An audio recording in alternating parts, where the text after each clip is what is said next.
엄마 장현옥입니다. 네, 모임에서 사람이 많다 보니 네, 살짝 감기가 왔습니다. 네.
당근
네,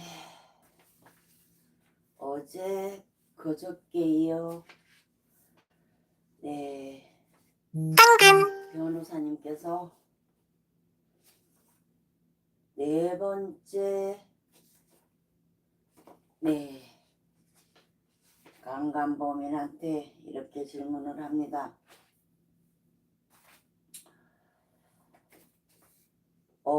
그러니까 보조 출연자들에 대해 관리 업무를 진행하셨던 건가요? 아니, 네 번째 강간범인이 관리도 하고 그 다음에 뒤에 뭐 또 나옵니다. 그 시기 뭐 시기 그 저 또한 그리고 이 또 나옵니다. 네. 그 다음에 뒤에 뭐 그 방송국에서 방송국에서 뒤에 엑스트라처럼 지나다니고 그런 것을 진행을 합니다. 라고요. 네. 이렇게 엑스트라들을 네, 뒤에서 관리하고 이것저것 하면서 뭐라고 했습니까? 처음에 변호사님이 무슨 일을 하는 거죠? 하니까 방송국 일을 합니다. 라고 했습니다. 그러면 뭐 강간범인의 격상이 올라갑니까? 네. 변호사님께서 예, 알겠습니다. 당시 정인의 직책은 무엇이었습니까? 라고 하니 네 번째 강간범인이 직책이 그냥 다 뭐 진행부 반장이요. 라고 반말을 합니다. 같지 않습니다. 네, 변호사님께서 반장이셨나요? 알겠습니다. 진행부 반장이었나요? 라고 하니 네 번째 강간범인이 네, 다 진행부라고 합니다. 그러니까 변호사님께서 정의는 그 당시 보조 출연을 하던 양소라와 양소정 씨를 알고 있죠? 라고 하니까 네 번째 강간범인이 양소라는 알고 있는데 양소정이는 제가 모릅니다. 라고 대답을 합니다. 네. 변호사님이 양소라는 알고 양소정 씨는 잘 모른다. 정인이 2005년경 양소라를 강제추행한 혐의로 경찰 조사 받은 적이 있는 거죠? 라고 하니까 네 번째 강간범인이 당당하게 예, 그렇습니다. 라고 대답을 합니다. 변호사님께서 검찰에서도 조사 받으셨나요? 라고 하니 네 번째 강간범인이 검찰에서는 안 받았습니다. 변호사님께서 검찰에서는 받지 않았다. 그 당시 경찰 조사에서 정인은 양소라가 왕꽃 선녀님 프로에 10번 정도 보조 출연할 때 서로 지난 농담을 하면서 스킨십이 오가면서 좋아하게 되었다고 진술한 적이 있는데 맞나요?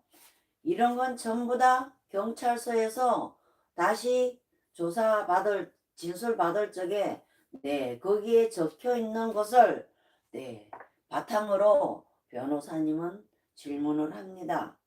이러니까 네 번째 강간범인이 예, 그렇습니다. 라고 대답을 합니다. 네, 여러분들 검찰에서는 진술을 받을 수가 없었죠. 네, 그 당시 담당 검사가 제 쪽 변호사님께서 검찰에 항소를 했는데 제 큰딸을 몰래 불러 회유시켜서 강제로 씌어진 양식에 지장을 찍게 해서 취소하지 않았습니까? 취하를 하게 했습니다. 그리고 또한 비밀리에 큰딸한테는 엄마한테 하지 말라 했고 엄마를 어느 날 갑자기 불러서 갔더니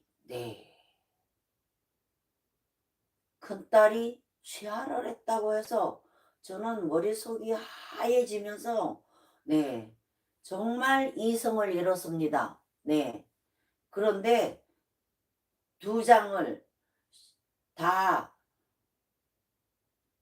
만들어진 양식 두 장을 주면서 하나는 제가 씌어진 양식에 취하를 하게 도장을 찍게 했고 하나는 검사 그러니까 자신이 엄마한테 강제로 회유해서 취하를 했다는 것을 아니라는 것을 도장치장을 찍게 했습니다.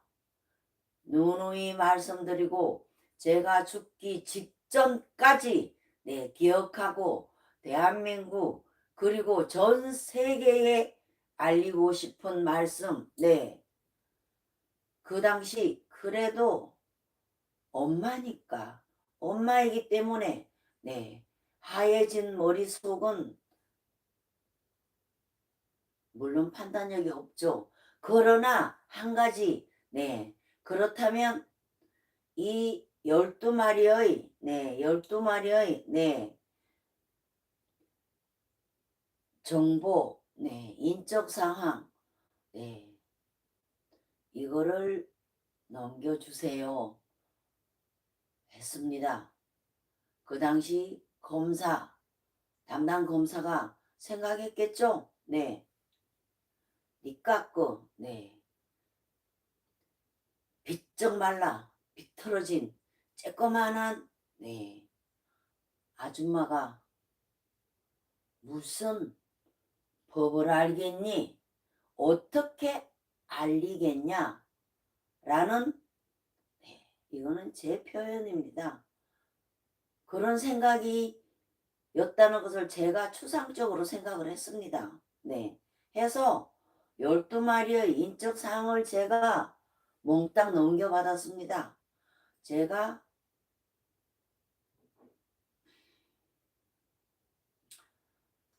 자살 고위험군이었습니다. 자살하기 직전에도 제 머리맡에는 그 인적 사항을 머리맡에 두었습니다. 이만큼 약을 털어먹고요. 그래서 그 인적 사항을 두고두고 간직을 하다가 제가 2015년도에 함께 했던 기자 두 분께서 그때 당시 이성경 변호사님을 소개를 해줬습니다.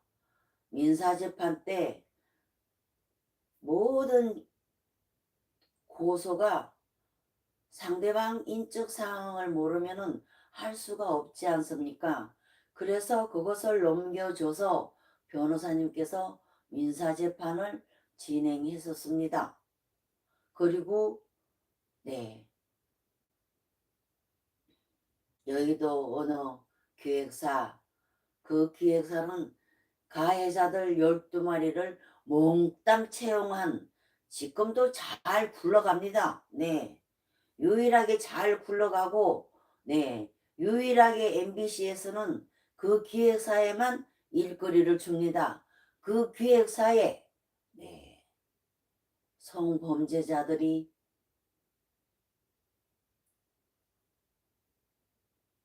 근무를 하니까요. 그래서 그 앞에서 시위를 하다가 정말 불행 중 다행이라고 생각합니다.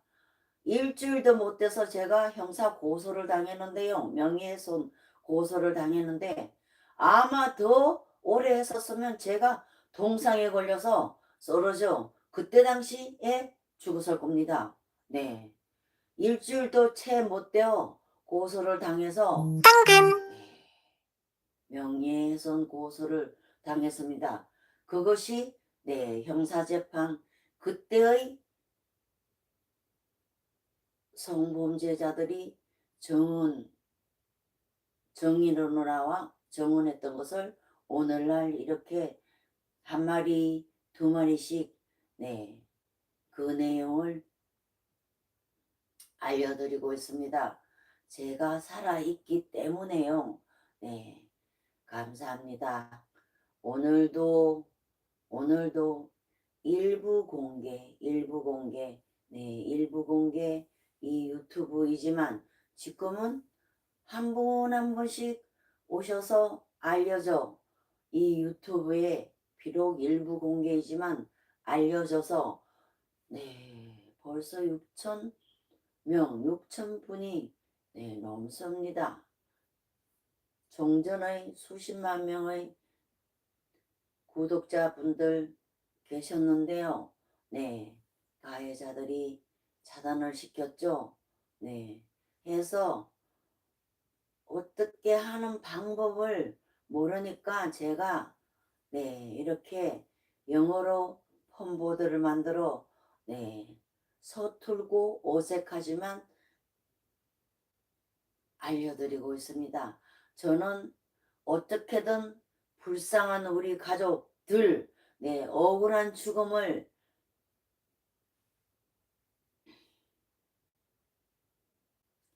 억울한 죽음으로 제 곁을 떠나신 제 딸들의 유언을 지키는 일이라면 모든 수단 방법을 가리지 않고 이렇게 모든 것을 방법을 동원합니다. 네, 감사합니다. 네, 소중한 댓글은 제가 이 방송 끝나면 한 분께도 빠짐없이 제가 다 제 가슴 속에 읽고 담겠습니다. 감사합니다. 오늘도 좋은 하루 되십시오. 고맙습니다. 엄마 장연로입니다.